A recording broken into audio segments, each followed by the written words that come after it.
जय हिंद दोस्तों, स्वागत है आपका अपना चैनल टीचिंग करियर सेंटर में। चलिए, जिस तरह हम लोग देख रहे थे ज्ञान बिंदु का होमवर्क सीरीज, ये आपका क्रम जो है 15 नंबर का है। बहुत सारे लड़के कमेंट कर रहे थे कि सर किस बुक से पढ़ के आना है, कैसे पढ़ के आना, तो वो आपको वीडियो के लास्ट में बता देता है कि किस बुक कैसे पढ़ के आना है और कहाँ कहाँ से क्वेश्चन मार्क्स दिया जा रहा है। तो उसके लिए वीडियो को लास्ट तक जरूर देखिएगा और लास्ट में ही आपको होमवर्क दिया जाता है कल का, यानी कि नेक्स्ट दिन का। और इसका पीडीएफ पूछ रहे थे, तो इसका पीडीएफ हम बता देना चाहते हैं कि आपको टेलीग्राम लिंक में ज्वाइन कर लेना है। टेलीग्राम लिंक वीडियो के डिस्क्रिप्शन में दिया गया है, वहाँ पर दाबिए, आप क्लिक कीजिएगा तो वहाँ पर आप टेलीग्राम लिंक पर चल जाइएगा। और जिसका भी तैयारी बिहार दरोगा में सेट में कम नंबर आ रहा है वो इस टेस्ट को जरूर दीजिए, यहाँ से आपको ज़्यादा फायदा मिलेगा। ठीक है, तो चलिए बिना देरी का हम लोग बढ़ते हैं और बनाएंगे आज का पहला क्वेश्चन। पहला क्वेश्चन देखिए क्या बोल रहा है। स्वतंत्र भारत में समान नागरिक संहिता लागू करने वाला पहला राज्य कौन बना। स्वतंत्र भारत में पूछेगा समान नागरिक संहिता लागू करने वाला कौन सा राज्य बना है, तो उत्तराखंड बना है। कौन बना है? उत्तराखंड बना है। नेक्स्ट है, समान नागरिक संहिता सर्वप्रथम आंशिक रूप से किस राज्य में शुरू की गई थी, तो गोवा में शुरू किया गया था। आप लोग को पता है कहाँ पर, गोवा में। लेकिन पूर्ण रूप से पूछेगा तो ये कहाँ पर हो जाएगा, आपका उत्तराखंड। समान नागरिक संहिता का उल्लेख संविधान के किस अनुच्छेद में की गई है, अनुच्छेद 44 में किया गया है। किसमें? अनुच्छेद 44 में किया गया है। और भाग पूछेगा तो भाग आपका हो जाएगा 4। क्या हो जाएगा? 4 हो जाएगा। ठीक है, तो इसको ध्यान देनी है। अब यहाँ पर पूछा जा रहा है आपको कि ये जो है समान नागरिक संहिता क्या होता है, तो बोल सकते हैं ये जो विवाह के लिए ज्यादातर इंपॉर्टेंट किया गया था, और धर्म में, यानी कि कोई भी धर्म का हो उसका विवाह जो है एक समान कानून से होगा, ये इसमें निर्धारित किया गया था। तो राइट आंसर हमने आपको बता दिया। बढ़ेंगे हम लोग अगले सवाल की तरफ। नेक्स्ट क्वेश्चन है, हाल ही में सुप्रीम कोर्ट ने समाजवादी और धर्मनिरपेक्ष जैसे शब्दों को संविधान से हटाने संबंधी याचिका को खारिज कर दिया गया है। ये सब शब्द संविधान के किस संवैधानिक संशोधन में जोड़े गए थे, तो ये 42वां संविधान संशोधन द्वारा जोड़ा गया था। और कब जोड़ा गया था, तो 1976 में जोड़ा गया था। कितने शब्द जोड़े गए थे? 3 शब्द जोड़े गए थे। एक आपका हो जाएगा अखंडता, दूसरा हो जाएगा समाजवाद। क्या हो जाएगा? समाजवाद, समाजवाद। और तीसरा हो जाएगा पंथ निरपेक्ष। तो इसको याद करने का ट्रिक आपको हमने क्या बताया, एएसपी याद रखनी है। ठीक है, प्रस्तावना का विचार सर्वप्रथम किसके द्वारा लाया गया था? प्रस्तावना की विचार कीजिएगा तो ये किसके द्वारा लाया गया था? जवाहरलाल नेहरू जी के द्वारा। किसके द्वारा? जवाहरलाल नेहरू जी के द्वारा। इसको कब प्रस्तुत किया गया था? 13 दिसंबर 1940 को। कब किया गया था? 13 दिसंबर 1940 को। और इसको स्वीकृति कब मिली थी, तो इसको स्वीकृति मिली थी, ध्यान देनी है, 22 जनवरी 1947 को। ये दोनों डेट एकदम आपको ध्यान देते हुए चलनी है। प्रस्तावना कहाँ से लाया गया था? तो अमेरिका के संविधान से लिया था। कहाँ से लिया था? अमेरिका के संविधान से। प्रस्तावना में भाषा कहाँ से लिया गया था, तो ऑस्ट्रेलिया के संविधान से। कहाँ से लिया गया था? ऑस्ट्रेलिया के संविधान से। इसमें समानता, स्वतंत्रता और बंधुता कहाँ से लिया गया था? फ्रांस के संविधान से। ठीक है, चलिए बढ़ेंगे अगले सवाल की तरफ। नेक्स्ट क्वेश्चन है, हाल ही में सुप्रीम कोर्ट के निर्णय में कहा गया सरकारी भर्ती के में नियमों के बीच में ही नहीं बदल सकते हैं, यह निर्णय किस समिति के द्वारा लिया गया? ये किस समिति के द्वारा? तो डी वाई चंद्रचूड़ समिति के द्वारा। क्या बोलिएगा? डी वाई चंद्रचूड़ समिति के द्वारा जो है यह निर्णय लिया गया। ठीक है, लोक नियोजन में अफसर की समानता किस अनुच्छेद में उल्लिखित है, तो अनुच्छेद 16 में। यानी कि नौकरी में जो है सभी को समान अधिकार है, ये किस अनुच्छेद में बोल रहा है? तो अनुच्छेद 16 में। और ये किसका भाग है? तो मौलिक अधिकार का भाग है। किसका है? मौलिक अधिकार। मौलिक अधिकार संविधान के किस भाग में है, तो इसका भाग जानिएगा, तो भाग हो जाएगा आपका 3। भाग 3 हो जाएगा। और कहाँ से लिया गया है मौलिक अधिकार, तो अमेरिका के संविधान से लिया गया है। इसमें जो है 12 से लेके 35 तक अनुच्छेद इसमें आते हैं। ठीक है, चलिए नेक्स्ट क्वेश्चन देखिए क्या बोल रहा है। नेक्स्ट क्वेश्चन है, किस राज्य ने महिलाओं की विवाह की आयु 21 वर्ष से निर्धारित की गई है, यानी 18 से बढ़ाकर 21 कर दिया। किसने? हिमाचल प्रदेश ने। किसने कर दिया? हिमाचल प्रदेश ने।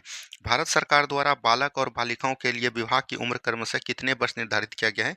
अगर बात करिएगा बालक यानी लड़के की बात करिएगा तो 21 वर्ष, और अगर महिला की बात करिएगा, लड़की की बात करिएगा तो 18 वर्ष। लेकिन हिमाचल प्रदेश ने लड़की का उम्र 18 से बढ़कर कितना कर दिया, तो याद रखनी है 21 वर्ष कर दिया।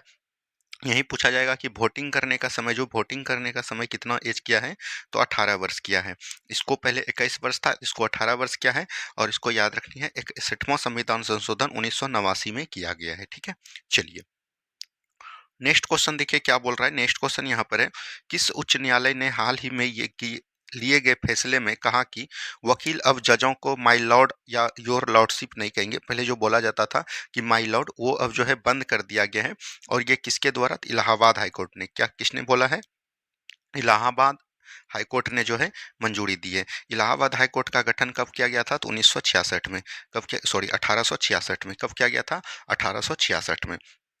भारत में उच्च न्यायालय की संख्या कितनी है? तो ये 25 है। कितनी है? 25 है। हाईकोर्ट की बात करिएगा तो ये किस आर्टिकल में की गई है? तो याद रखनी है, 214 आर्टिकल में बोला गया है कि प्रत्येक राज्यपाल में राज्य में एक राज्य मतलब बोल सकते हैं हाईकोर्ट होगा। ठीक है, चलिए नेक्स्ट क्वेश्चन है, हाल ही में सर्वोच्च न्यायालय द्वारा हारिक जयंती का आयोजन कहाँ पर किया गया? इसको लिख लीजिए, आयोजन कहाँ पर किया गया? तो याद रखनी है न्यू दिल्ली में। कहाँ पर किया गया? न्यू दिल्ली में किया गया। ठीक है, अब यहाँ पर सर्वोच्च न्यायालय, सर्वोच्च न्यायालय की चर्चा संविधान के किस आर्टिकल में की गई है? तो 124 आर्टिकल में की गई है। किसमें? 124 आर्टिकल में की गई है। और सर्वोच्च न्यायालय का अभी जो 51वें क्रम का जो है मुख्य न्यायाधीश बना है, उसका भी ध्यान रखेगा, नाम क्या हो जाएगा? संजीव खन्ना हो जाएगा। क्या बोलेगा? संजीव खन्ना हो जाएंगे। ठीक है, चलिए नेक्स्ट क्वेश्चन देखिए, किस राज्य में हाल ही में हट्टी समुदाय को एसटी एससी का दर्जा दिया गया? यानी किस राज्य में हाल ही में हट्टी समुदाय को, हट्टी समुदाय में मतलब कि एससी एसटी का दर्जा दिया गया? ये चीज पूछा गया। हिमाचल प्रदेश में। कहाँ पर दिया गया? हिमाचल प्रदेश में। वह जनजाति समुदाय जिसने पहली बार 18वीं लोकसभा चुनाव में भाग लिया, तो ये हो जाएगा अंडमान निकोबार का जनजाति। और कौन हो जाएंगे? सेम्पेन जनजाति। कौन जनजाति? सेम्पेन जनजाति हो जाएंगे। ठीक है, तो ये चीज ध्यान देनी है। बढ़ेंगे अगले सवाल की तरफ, प्रधानमंत्री गरीब कल्याण अन्न योजना की शुरुआत कब की गई थी? यानी प्रधानमंत्री गरीब कल्याण अन्न योजना की शुरुआत कब की गई थी? तो 2020 में किया गया था। कब किया गया था? 2020 में किया गया था। याद रखनी है, महिलाओं की सबसे बड़ी योजना। क्या बोलेंगे? महिलाओं की सबसे बड़ी योजना कौन हो जाएगी? महिलाओं की सबसे बड़ी योजना हो जाएगा आपका सुभद्रा योजना। कौन हो जाएंगे? सुभद्रा योजना हो जाएंगे। सुभद्रा योजना याद रखिएगा कब स्टार्ट हुआ था? 2024 में। और ये किस राज्य से हुआ था? तो उड़ीसा राज्य से। ठीक है, चलिए बढ़ेंगे अगले सवाल की तरफ। नेक्स्ट क्वेश्चन है, पहली बार अविश्वास प्रस्ताव किस प्रधानमंत्री के विरुद्ध पारित किया गया था? पारित की बात करेगा तो ये हो जाएगा विश्वनाथ प्रताप सिंह। किसके विरुद्ध? विश्वनाथ प्रताप सिंह। और पूछेगा कि किसके प्रधानमंत्री के द्वारा जो है अविश्वास प्रस्ताव लाया गया था लेकिन मंजूरी नहीं मिला था? तो वो आपका हो जाएगा भारत का प्रथम प्रधानमंत्री जवाहरलाल नेहरू। क्या हो जाएगा? जवाहरलाल नेहरू। और लाया तो गया है बहुत, जैसे अभी हाल ही में कुछ दिन पहले जो है 2024 में नरेंद्र मोदी के खिलाफ भी अविश्वास प्रस्ताव लाया गया था, लेकिन वो पारित नहीं हो पाया। तो पारित होने वाला एकमात्र कौन है? वीपी सिंह, यानी विश्व नारायण प्रताप सिंह। इसी की अध्यक्षता में याद रखनी है, ओबीसी समुदाय को जो है 27% आरक्षण मिलता है। क्या बोलेंगे? 27% आरक्षण मिलता है। और ये किस समिति के सिफारिश पर? तो याद रखनी है, एक बना था मंडल आयोग, जिसका अध्यक्ष कौन थे? बीपी मंडल थे। क्या बोलिएगा? बीपी मंडल थे। और इसी ने बोला था कि ओबीसी के जो है 27% आरक्षण दिया जाएगा। और इसको पारित किसने किया था? तो याद रखनी है, भारत के प्रधानमंत्री विश्वनाथ प्रताप सिंह ने। ठीक है, चलिए नेक्स्ट क्वेश्चन यहाँ पर दिया गया है, इसको ध्यान से पढ़िए। भारत में आर्थिक सुधारों के समय भारत के तत्कालीन प्रधानमंत्री कौन थे? जब आर्थिक सुधार हो रहा था उस समय भारत के प्रधानमंत्री कौन थे? पीवी नरसिम्हा राव थे। कौन थे? पीवी नरसिम्हा राव थे। ठीक है, राव थे। और अगर बात करिएगा उस समय वित्त मंत्री कौन था? वित्त मंत्री पूछेगा, वित्त मंत्री अगर आपको पूछेगा तो ये हो जाएंगे डॉक्टर मनमोहन सिंह। कौन हो जाएंगे? डॉक्टर मनमोहन सिंह हो जाएंगे। ठीक है, चलिए देखेंगे अगला सवाल क्या बोल रहा है। नेक्स्ट क्वेश्चन को देखिए क्या बोल रहा है। नेक्स्ट क्वेश्चन यहाँ पर दिया गया है, वह फसल जो जून जुलाई में बोई जाती है और अक्टूबर नवंबर माह में कटी जाती है वह क्या कहलाती है? तो वो खरीफ फसल कहलाती है। क्या कहलाती है? खरीफ फसल कहलाती है। और याद रखिएगा, एक होता है आपका रबी फसल और एक होता है आपका, याद रखनी है, जायद फसल। जायद फसल वो हो गया जैसे आपका हो गया खीरा हो गया, ककड़ी हो गया, जिसमें पानी की उपलब्धता हो, उसको हम लोग क्या बोलते हैं? जायद फसल बोलते हैं। यही बात करिएगा आप खरीफ फसल, जैसे जून जुलाई में किसको रोपते हैं? धान को रोपते हैं। धान से क्या होता है? चावल होता है। ठीक है, चावल से याद रखनी है एक और बाजरा को भी ध्यान देनी है। ये सभी आपका जो है क्या है? याद रखनी है, एक प्रकार का खरीफ फसल है। रबी फसल की बुनाई कब होती है? नवंबर दिसंबर में। और इसको काटा कब जाता है? तो मार्च अप्रैल में। जैसे आपका हो गया गेहूं, गेहूं हो गया। उसके बाद याद रखनी है सरसों, सरसों हो गया।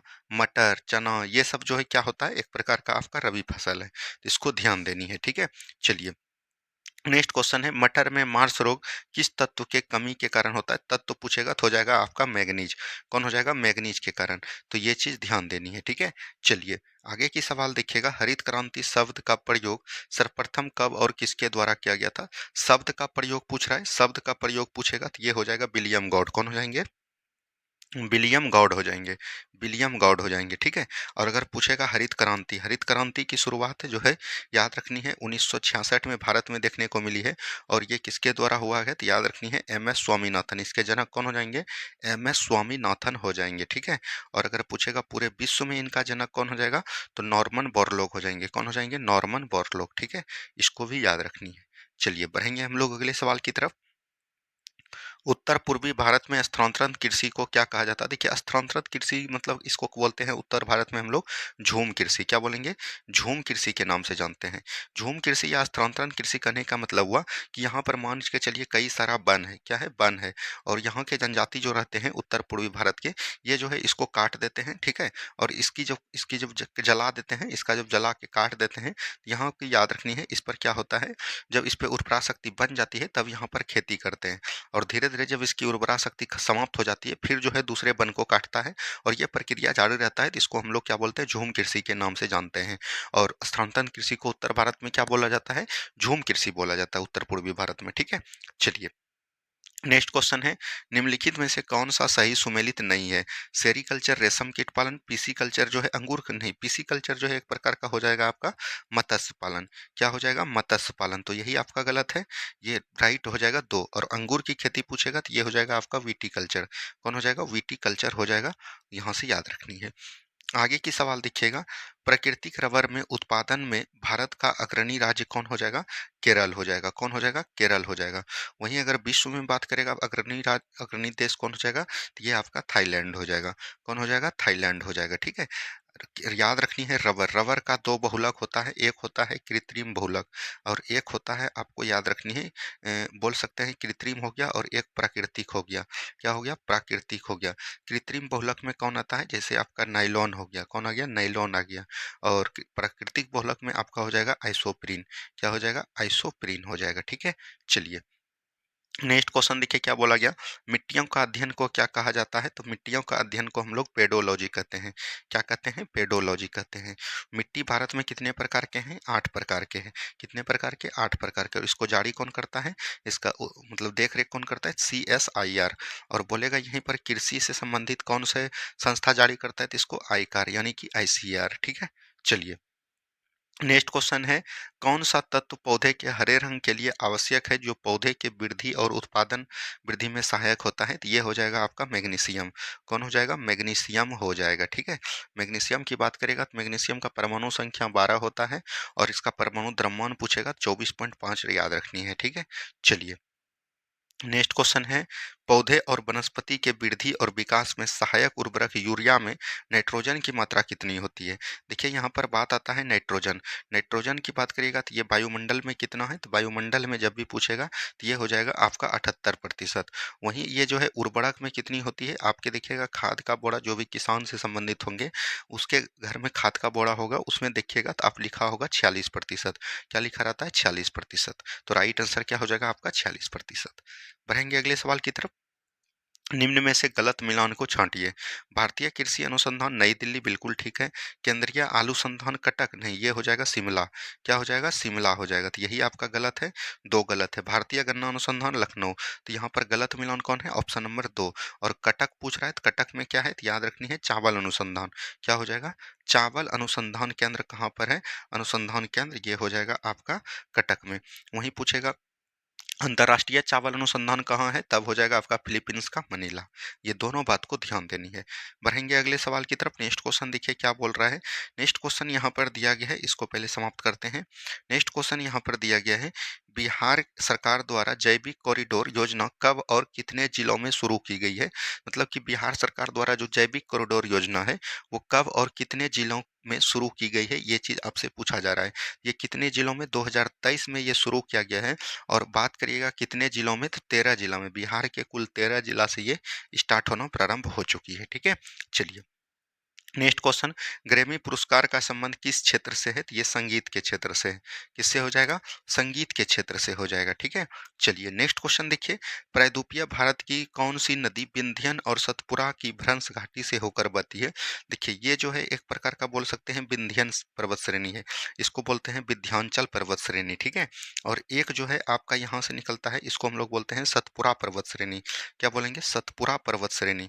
और सतपुरा पर्वत श्रेणी के बीच से ही याद रखनी है एक नदी गुजरती है, और उस नदी को हम लोग क्या बोलते हैं? तो नर्मदा नदी बोलते हैं।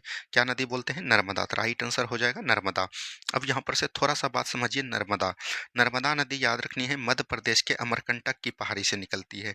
कहाँ से? मध्य प्रदेश के अमरकंटक की पहाड़ी से निकलती है, और अपना जल लेते हुए गुजरात के समीप जो है खंबात की खाड़ी में होते हुए अपना जल अरब सागर में गिराती है।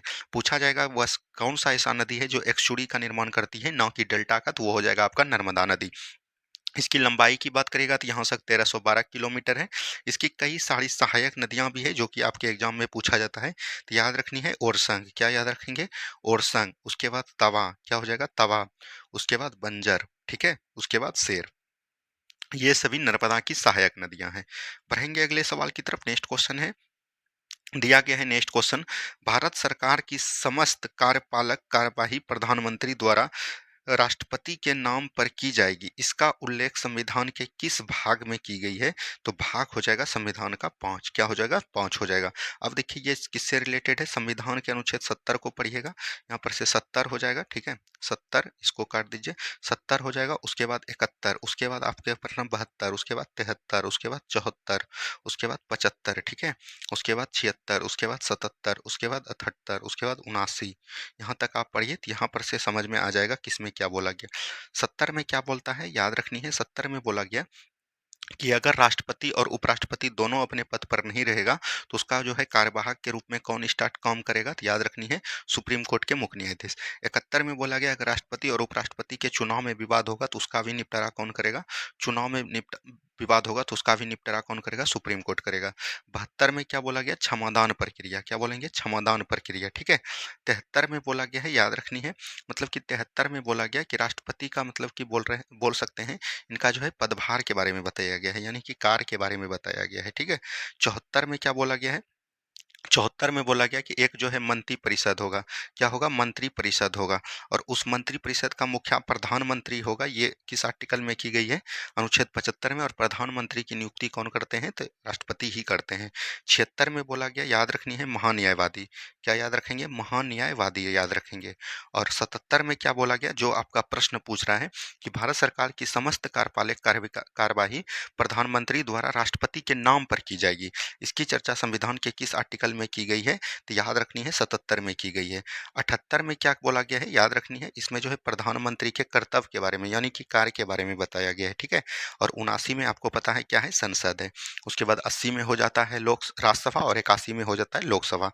तो राइट आंसर यहाँ से अनुच्छेद 77 और 5 हो जाएगा भाग। ठीक है, चलिए नेक्स्ट क्वेश्चन है, चिराग शेट्टी और सात्विक साईराज का संबंध किस खेल से है? तो याद रखनी है, इसका जो संबंध हो जाएगा वो बैडमिंटन से हो जाएगा। किससे हो जाएगा? बैडमिंटन से।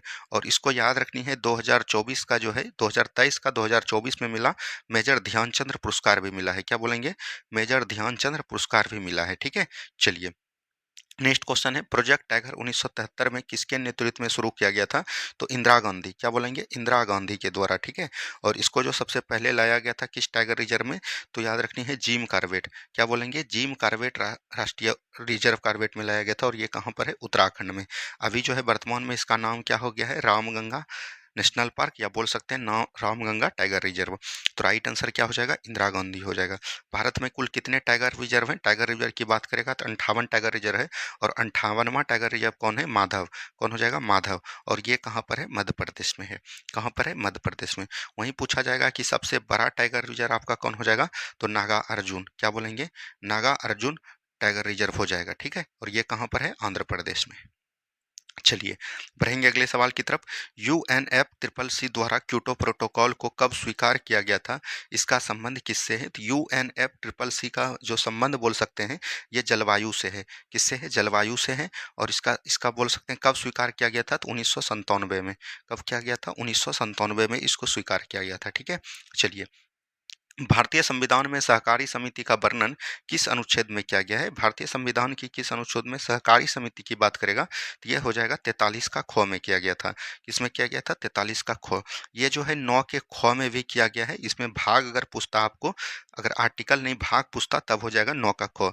और ये किस संविधान संशोधन द्वारा? 57वां संविधान संशोधन 2011 के द्वारा ये सभी चीज को जोड़ा गया है, तो ये चीज याद रखनी है। अब यहाँ पर बात आता है आपको, ये किस आर्टिकल में है? तो डीपीएसपी में है। और डीपीएसपी संविधान के किस भाग में है? 4 भाग में है। और अगर पूछेगा कि ये सब जो है 43 का ख जो आता है, ये एक प्रकार का बोल सकते हैं, बाद में ये चीज़ हट भी जाएगा, क्योंकि ये 43 का ख जो है एक प्रकार का डीपीएसपी है। डीपीएसपी में बोलता है कि ये न्यायालय के बाद योग नहीं होगा, और इसकी चर्चा संविधान के 36 से लेकर 51 तक की गई है। तो ये चीज़ ध्यान दीजिएगा। एक बार इस सभी आर्टिकल को आप देखना चाहेंगे तो देख लीजिए। आर्टिकल 36 में क्या है? डीपीएसपी राज्य की परिभाषा। 37 में क्या है? ये न्यायालय के योग बाद योग नहीं होगा। 38 में बोला गया लोक कल्याणकारी के बारे में। 39 में बोला गया समान कार्य के लिए समान वेतन। 40 में बोला गया ग्राम पंचायत का गठन। 41 में बोला गया कुछ दशाओं में सरकारी सेवा। 42 में बोला गया प्रस्तुति सहायता। 43 में बोला गया निर्वाह योग मजदूरी। और 43 के क में बोला गया कुटीर उद्योगों को बढ़ावा देना। 43 का ख में बोला गया सहकारी समिति। 44 में समान सिविल संहिता। 45 में 6 वर्ष के कम बच्चे को शिक्षा देना माता-पिता का अधिकार होगा। 46 में एससी एसटी का प्रावधान। 47 में पोषण स्तर को बढ़ावा देना। 48 में बोला गया है कृषि एवं पशुपालन। 48 के क में बोला गया पर्यावरण एवं वन जीवों का संरक्षण। 49 में बोला गया राष्ट्रीय स्मारक। 50 में बोला गया कार्यपालिका न्यायपालिका का पृथकीकरण। और 51 में बोला गया विदेशी शांति और अंतर्राष्ट्रीय समझौता। तो इन सभी बातों को ध्यान देनी है। आगे की सवाल देखिएगा, पर्यावरण पहला सम्मेलन स्टॉकहोम सम्मेलन का आयोजन कब किया गया था? तो 1972 में। कब किया गया था? 1972 में किया गया था।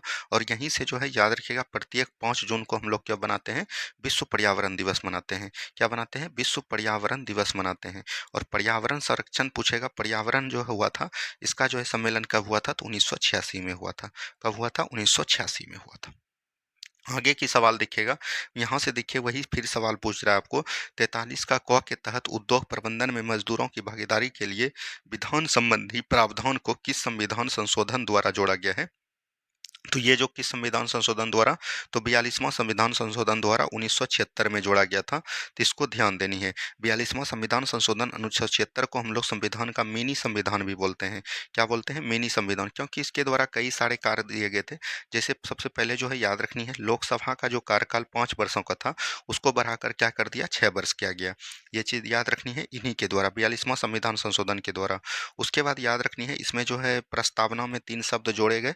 प्रस्तावना में 3 शब्द जोड़े गए किसके द्वारा? तो याद रखनी है 42वां संविधान संशोधन के द्वारा। इसके द्वारा कई सारे प्रावधान हुए, इसीलिए इसको संविधान का मिनी संविधान भी बोला गया है।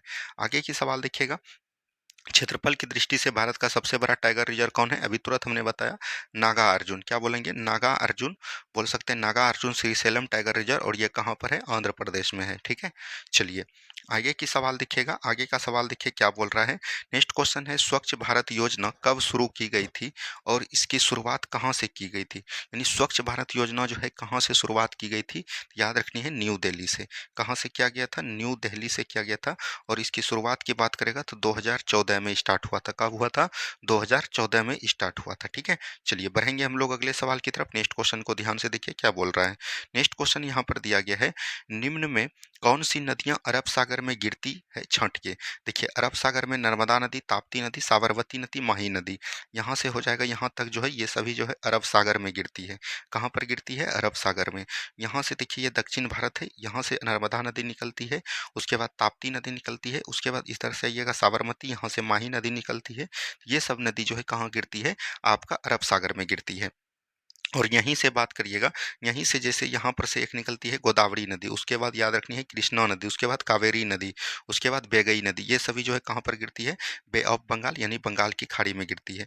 तो गोदावरी और लूनी, लूनी एक ऐसी नदी है, ये जो है याद रखनी है गुजरात के कच्छ के रण में ही विलुप्त हो जाती है। ये इसका जल जो है समुद्र तक नहीं पहुँच पाता है, तो ये भी याद रखनी है। और ये कहाँ से निकलती है? तो राजस्थान के अरावली पर्वत श्रेणी से निकलती है, और जो है अपना जल जो है गुजरात के समीप कच्छ के रण में विलुप्त हो जाती है। ठीक है, चलिए नेक्स्ट क्वेश्चन यहाँ पर से दिया गया है, किस संवैधानिक संशोधन द्वारा मंत्रिमंडल शब्द को संविधान में जोड़ा गया? तो मंत्रिमंडल शब्द को जो है याद रखनी है 42वां संविधान संशोधन के द्वारा जोड़ा गया। किस संविधान के संशोधन के द्वारा? 42वां संविधान संशोधन के द्वारा 1976 में जोड़ा गया। तो ये भी चीज ध्यान देनी है। आगे की सवाल देखिएगा। नेक्स्ट क्वेश्चन है, रवेदार और रूपांतरित चट्टानों से टूटने के से किस प्रकार की मिट्टी बनती है? तो रवेदार और रूपांतरित चट्टानों के टूटने से जो मिट्टी बनती है, वो एक प्रकार का बोल सकते हैं लाल मिट्टी होता है। कौन होता है? लाल मिट्टी होता है। और लाल मिट्टी की बोल सकते हैं सबसे अधिक कहाँ पर इसको देखने को मिलता है? तो ये सबसे अधिक महाराष्ट्र में देखने को मिलता है। और ये जो लाल किसके कारण होता है? तो आयरन ऑक्साइड के कारण। किसके द्वारा? आयरन ऑक्साइड के द्वारा इसका जो है रंग क्या होता है? लाल होता है, ठीक है। और ये चाय की खेती के लिए सबसे ज़्यादा इंपॉर्टेंट है और ये कहाँ पर होता है? असम राज्य में होता है, ठीक है। महाराष्ट्र यहाँ से हटा लीजिए। चलिए, नेक्स्ट क्वेश्चन है, कृषि कार्य के लिए भारत की कौन सी मिट्टी सबसे अधिक महत्वपूर्ण है? तो ये हो जाएगा आपका जलोढ़ मिट्टी। कौन हो जाएगा? जलोढ़ मिट्टी। और जलोढ़ मिट्टी आपको पता है कि दो प्रकार के होते हैं, एक होते हैं खादर और दूसरे होते हैं बांगर। तो नई जलोढ़ जो मृदा होती है उसको हम लोग बोलते हैं खादर, और पुरानी जलोढ़ मृदा जो होती है उसको हम लोग क्या बोलते हैं? बांगर बोलते हैं। आगे की सवाल देखिएगा, प्रायद्वीपीय भारत की नदी घाटियों में कौन सी मिट्टी मिलती है? तो ये आपको जलोढ़ मिट्टी मिलती है। कौन मिट्टी? जलोढ़ मिट्टी मिलती है, तो इसको भी याद रखनी है, ठीक है। चलिए, नेक्स्ट क्वेश्चन है, निम्नलिखित कथन में कौन कथन सत्य है? तो यहाँ पर से देखिए, जलोढ़ मृदा प्रायद्वीपीय प्रदेश के पूर्वी तट के नदी डेल्टाओं और नदियों की घाटियों में पाई जाती है। बिल्कुल ठीक है। जलोढ़ मृदा में पोटास की मात्रा अधिक होती है, जलोढ़ मृदा में पोटास की मात्रा कम होती है। क्या होती है? कम होती है। नहीं, सॉरी, ठीक है, जलोढ़ मृदा में पोटास की मात्रा देखी जाती है। प्रतिवर्ष बारहों के द्वारा निक्षेपित होने वाली नई जलोढ़ मृदा को खादर कहते हैं। तो ये तीनों का तीनों कथन यहाँ पर से क्या है? सही है। क्या है? सही है, ठीक है। चलिए, नेक्स्ट क्वेश्चन देखें, निम्नलिखित में से किन किन राज्यों में काली मृदा पाई जाती है? तो गुजरात हो गया, आंध्र प्रदेश हो गया और महाराष्ट्र हो गया। यानी 1, 2 और 3 हो जाएगा, ठीक है।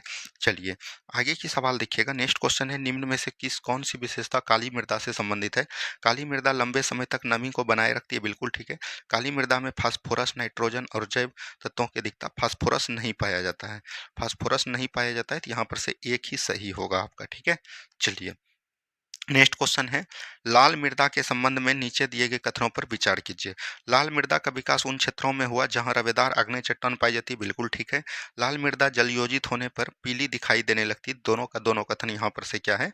सही है। क्या है? सही है, ठीक है। चलिए, नेक्स्ट क्वेश्चन है, इस मृदा को सिंचाई की कम आवश्यकता होती है क्योंकि यह नमी रोक कर रखती है। तो इसको हम लोग क्या बोलते हैं? काली मिट्टी बोलते हैं। क्या बोलेंगे? काली मृदा बोलते हैं। काली मृदा को और किस नाम से जानते हैं? इसको हम लोग रेगूर मृदा के नाम से जानते हैं। इसमें कपास की खेती अधिक होती है, इसलिए इसको हम लोग कपासी मृदा भी बोलते हैं, ठीक है। ये याद रखनी है। इसको स्वतः जुताई वाली मिट्टी भी बोलते हैं। क्या बोलते हैं? स्वतः जुताई वाली मिट्टी भी बोलते हैं। इसी को हम लोग लावा मिट्टी भी बोलते हैं। इसी को हम लोग ज्वालामुखी मिट्टी भी बोलते हैं। क्या? ज्वालामुखी मिट्टी भी बोलते हैं। इन सभी नाम को याद रखनी है। आगे की सवाल लिखिएगा, काजू की खेती के लिए निम्नलिखित में से कौन सी मिट्टी सर्वाधिक उपयुक्त है? तो ये हो जाएगा लेटेराइट मिट्टी। क्या हो जाएगा? लेटेराइट मिट्टी हो जाएगा, ठीक है।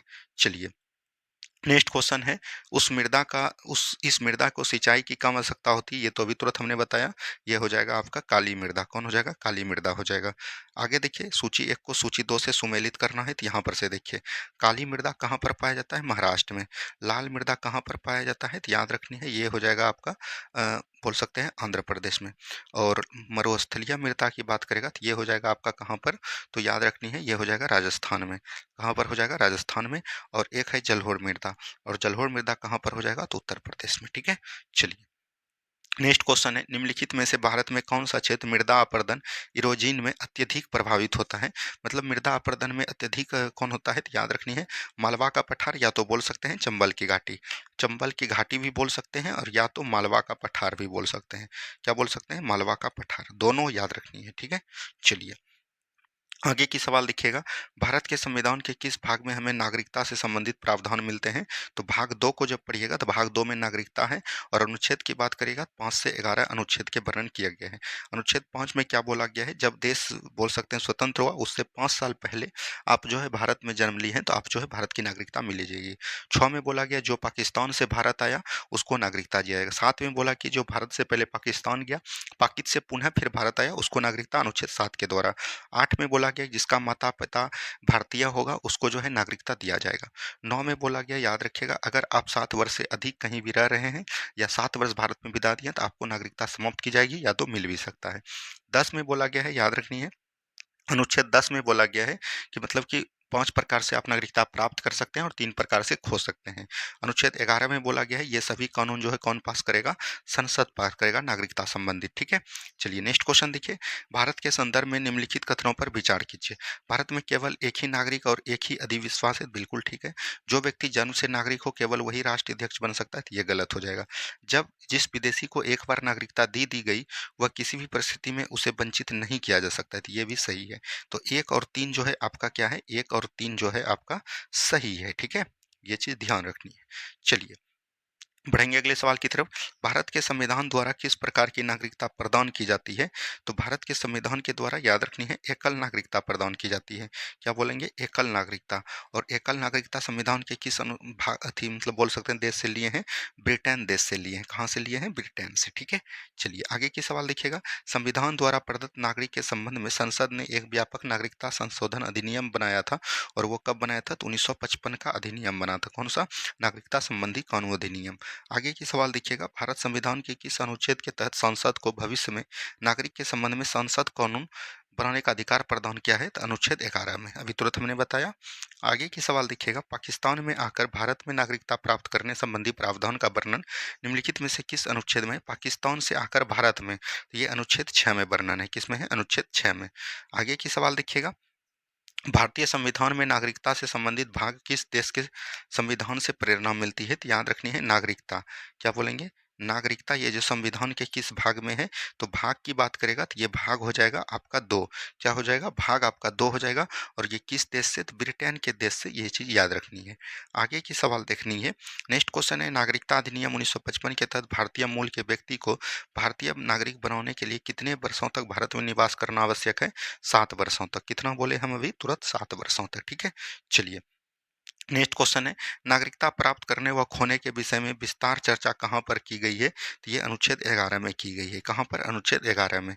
आगे की सवाल बात करेंगे, भारतीय 11 में नहीं की गई है दोस्तों, ये जो है बोल सकते हैं 1955 का नागरिकता संबंधी कानून जो है वहीं पर बात की गई है।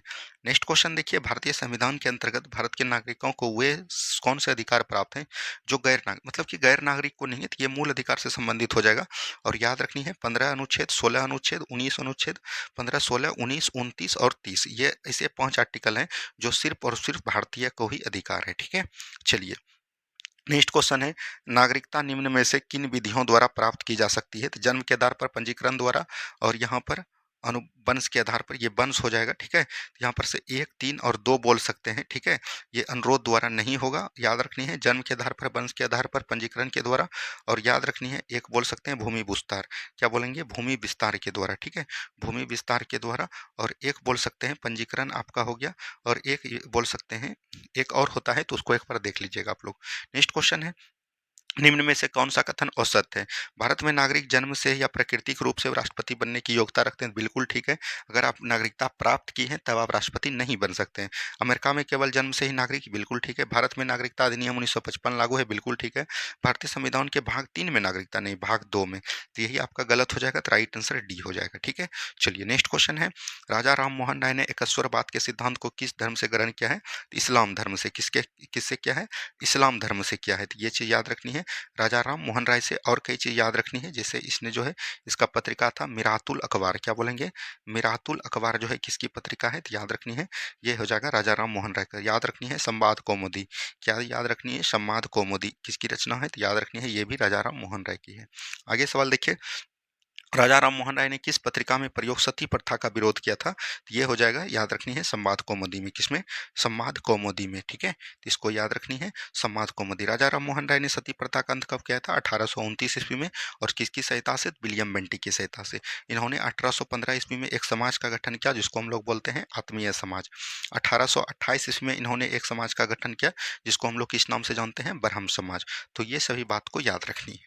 आगे की सवाल देखेंगे, हेनरी बेविलियन डेरोजियो को किसने बंगाल में आधुनिक सभ्यता का अग्रदूत तथा हमारी जाति का पिता की संज्ञा दिया? ये किसने बोला था? तो याद रखनी है, एस एन बनर्जी ने। किसने बोला था? एस एन बनर्जी, यानी सुरेंद्रनाथ बनर्जी ने, ठीक है? चलिए, नेक्स्ट क्वेश्चन है, किसे आधुनिक भारत का प्रथम राष्ट्रवादी कवि भी कहा जाता है?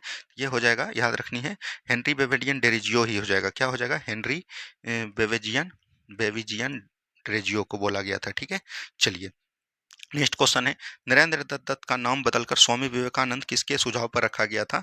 तो याद रखनी है, राजस्थान के महाराज थे। क्या बोलेंगे? राजस्थान के महाराज। महाराज याद रखनी है, उसका नाम खेतरी का महाराज, राजस्थान के खेतरी का महाराज बोल सकते हैं। और उसका नाम क्या था? अजीत सिंह। क्या नाम थे? अजीत सिंह। अजीत सिंह ने याद रखनी है, स्वामी विवेकानंद को स्वामी विवेकानंद का नाम दिया। उसका पहले नाम क्या हुआ करता था? नरेंद्र दत्त। 1893 में याद रखनी है, शिकागो के धर्म सम्मेलन में भाषण किसने दिया?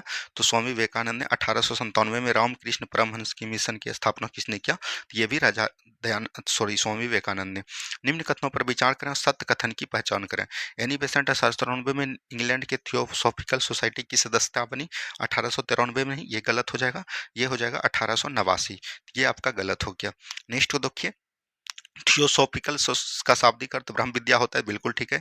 थियोसॉफिकल सोसाइटी पुनर्जन्म और कर्म के सिद्धांत को मान्यता देती है। तो 2-3 सही है, तो याद रखनी है 2 और 3 जो है आपका क्या है? सही है। नेक्स्ट क्वेश्चन है, मिलान करना ठगी प्रथा। तो ये ठगी प्रथा जो है किसने लाया था? तो याद रखनी है, ये लाया था लॉर्ड विलियम बेंटिक ने।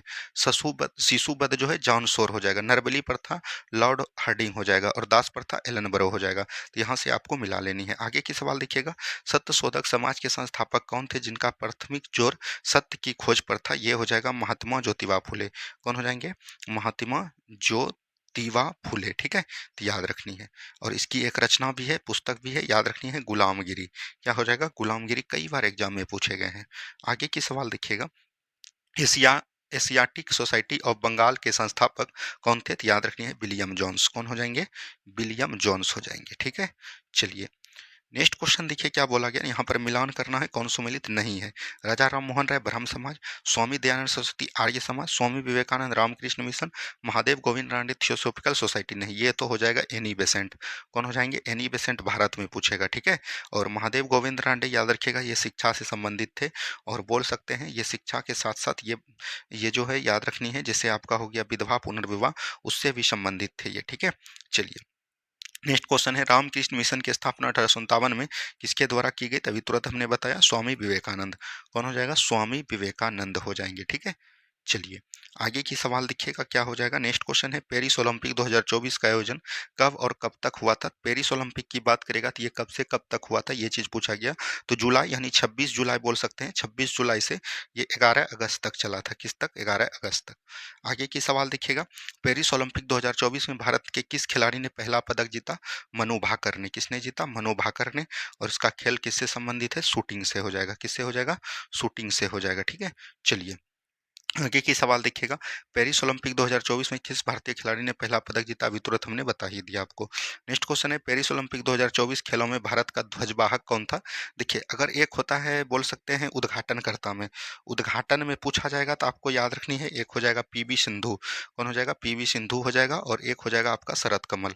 कौन हो जाएंगे? शरद कमल हो जाएंगे। ये हो जाएगा आपका उद्घाटन में। और समापन में पूछेगा ध्वजवाहक कौन थे? समापन में अगर आपको पूछेगा तो ये हो जाएगा मनु भाकर। कौन हो जाएंगे? मनु भाकर हो जाएंगे। और याद रखनी है, पी आर सिरजेस हो जाएंगे। कौन हो जाएंगे?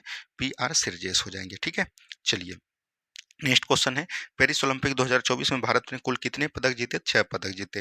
याद रखनी है, कितने पदक जीते? 6 पदक जीते। तो यहाँ पर से राइट आंसर हमने आपको करवा दिया 75 क्वेश्चन। कल का आप लोग होमवर्क देख लीजिए। कल जो है आपका संडे है, तो संडे को आपको पता है कि फुल जो है फुल लैंड टेस्ट आएगा दरोगा का। और इसी से रिलेटेड आएगा, मतलब कि आपका जो क्वेश्चन हुआ था 7 दिन, इसी से रिलेटेड। तो देखिएगा आप कितना नंबर उसमें ला पाते हैं। तो इसमें जो है करंट अफेयर आपको पूछ रहा था कौन सा, तो याद रखनी है, परीक्षा बौनी बुक से पढ़ के आना। अगर नहीं भी पढ़ पाए, किसी भी बुक से नहीं पढ़ पाए, यहाँ पर हमने आपको बताते हैं करंट अफेयर के लिए उतना दिक्कत नहीं लेना है। 81 से 85 पेज को आना। लेकिन क्वेश्चन बैंक की बात करिएगा तो ज्ञान बिंदु का क्वेश्चन बैंक जरूर पढ़ के आइएगा, 191 से लेके 200 पेज तक, ठीक है। और बात करिएगा यहाँ पर ज्योग्राफी, ज्योग्राफी में आपको पढ़ के आना है भारत में सिंचाई। क्या पढ़ के आना है? भारत में सिंचाई पढ़ के आना है। और वहीं बात करेगा आपको पॉलिटी, पॉलिटी में कल जो है परसों जो है आएगा क्लास आपका, वो इंपॉर्टेंट होगा। और वो किसके लिए होगा? तो याद रखनी है, मूल अधिकार, मौलिक अधिकार भाग 3 जो है आपको पूरा पढ़ के आना है, ठीक है। और बात करिएगा यहाँ पर हिस्ट्री, हिस्ट्री में जो है आपको क्या पढ़ के आना है? तो भारत में राजनीतिक चेतना, क्या बोलेंगे? राजनीतिक चेतना, ठीक है। तो इसको ध्यान दीजिएगा, किसी भी बुक से पढ़ सकते हैं, कोई दिक्कत नहीं है। और स्टैटिक जीके में आपको पढ़ना के आना है पैरा पेरिस ओलंपिक, ठीक है। तो इसको याद रखनी है। यहाँ तक आपको वीडियो कैसा लगा कमेंट करनी है, अगर ठीक लगा तो कमेंट करनी है। और आगे कल जो है आपका फुल सेट आएगा और उसके लिए आपको तैयार रहना है। कल जो आपका फुल सेट आएगा वो दिन को आएगा और वो कितने बजे आएंगे, 11 बजे आएंगे। तो उसको ध्यान देनी है और वहाँ से फुल टेस्ट आपको देख के जाना है कितना नंबर आपने ला पाया। धन्यवाद, मिलते हैं हम लोग नेक्स्ट वीडियो में। जय हिंद, जय भारत।